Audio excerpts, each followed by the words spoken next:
My name is Kerry Steuart.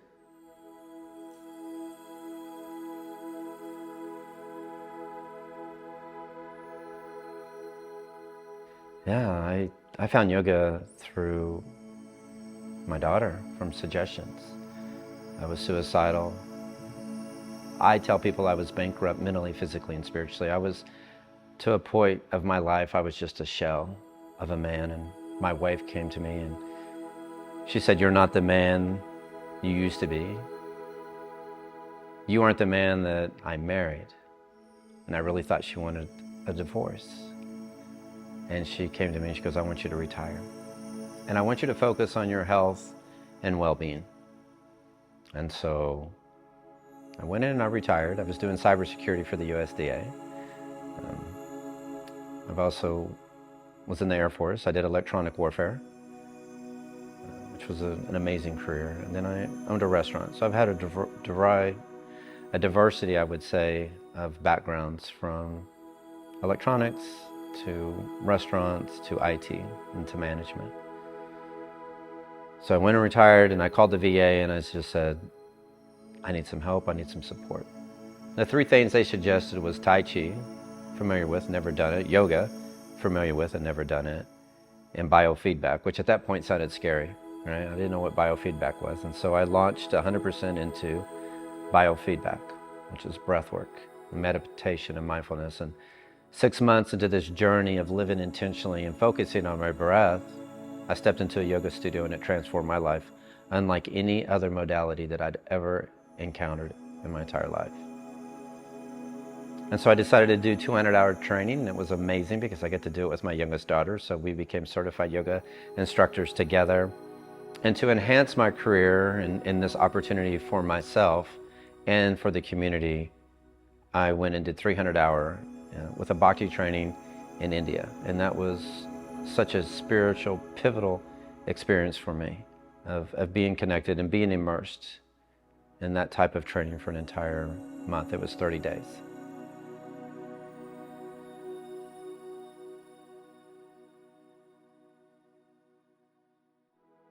Yeah, so my wife and I went to school in Veneta. We went also Burns Flat. We graduated from Del City High School and we wanted to come back home.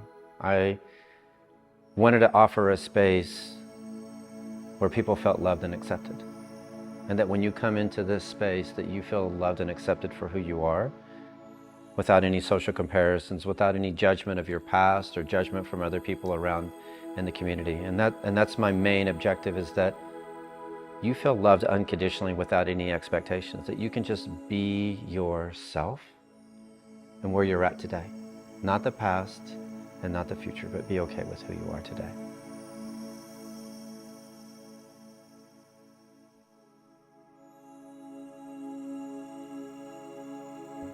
Yoga allows you to be present and be in the moment.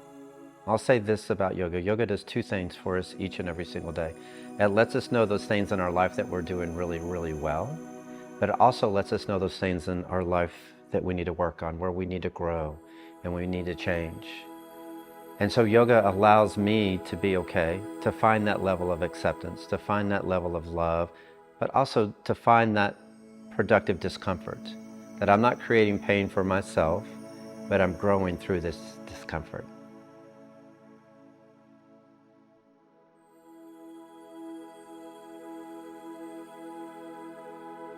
One of the most biggest impacts is just being mindful and being present. I saw this impact with my kids when they were in California, when they would go through just breathing techniques and mindfulness techniques at school, and they took that home. And so when they became agitated or aggravated or frustrated, they would just tell them to be mindful and be present. And the kids would actually go into a prayer. And this was at a public school, and they'd go into a prayer and they would count their breath and they would come into their intention. This allows kids to reset. It begins to allow kids to self-regulate. If you look at the data, the people that have incorporated yoga and mindfulness in these types of modalities, not just the physical movement, but the principles about being mindful, about being present, about setting an intention, the bullying goes down, the academics goes up, the athleticism goes up. Because really, if you think about us setting an intention and living out that intention in our whole community, it's one of the most beautiful things that you can do. And giving kids an opportunity to be okay with who they are, to not have all these distractions around them, because we're so distracted as a community and a society in America today. And if we look back at who we were just a few years ago, we didn't have all this technology. We didn't have all this focus on athleticism. We had focus on just being okay with who we are. And so much has shifted and changed. There's a lot more to that, but I would say that yoga is only going to have positive effects, just like gratitude, with zero negative side effects in our community. And we just need to give people the opportunity and empower them to be present, to be in the moment.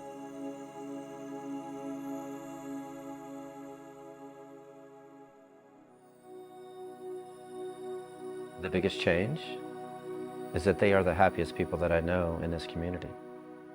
That they have instilled the philosophies, because this training isn't just about yoga and the playlist and the theming. This is life coaching, of establishing healthy boundaries, of turning conflict into intimacy, really understanding self-care, your value, your worth, living intentionally, focusing on your mission statement, establishing your blissful life.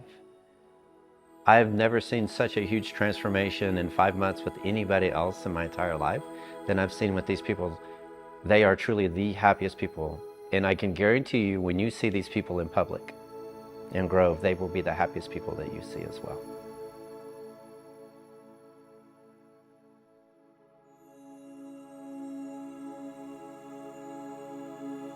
The most impactful thing would be for each and every single one of us to live intentionally.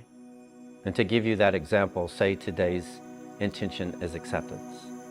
I have that interaction and that conversation with myself. What does acceptance feel like for me today? What does it sound like? The tone of my voice, or the self-dialogue that I tell myself, and what does it look like throughout my day? But when I begin to offer that to our community, that we offer ourselves one and another acceptance of what acceptance would feel like for me to give it to each and every single person in our community. What that would sound like in the tone of my voice, how I talk to them, and what that would portray as we walk through and forge our path here.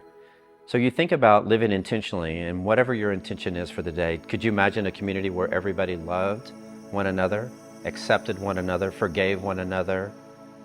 What that impact could make in this community, that we could live our life truly to the fullest each and every day with these modalities. And that's really what yoga is about. It's not always about the physical aspect of it, but it's about transforming your heart and living a life of truth, of who you are authentically.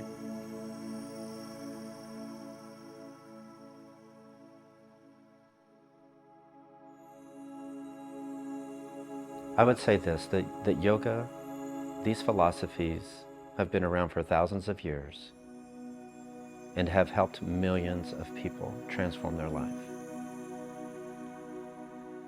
It's not a religious experience, it's a spiritual journey. And wherever you're at spiritually, this will amplify that experience unlike anything else in your life. And it will bring you closer to whatever your beliefs are in a positive intent.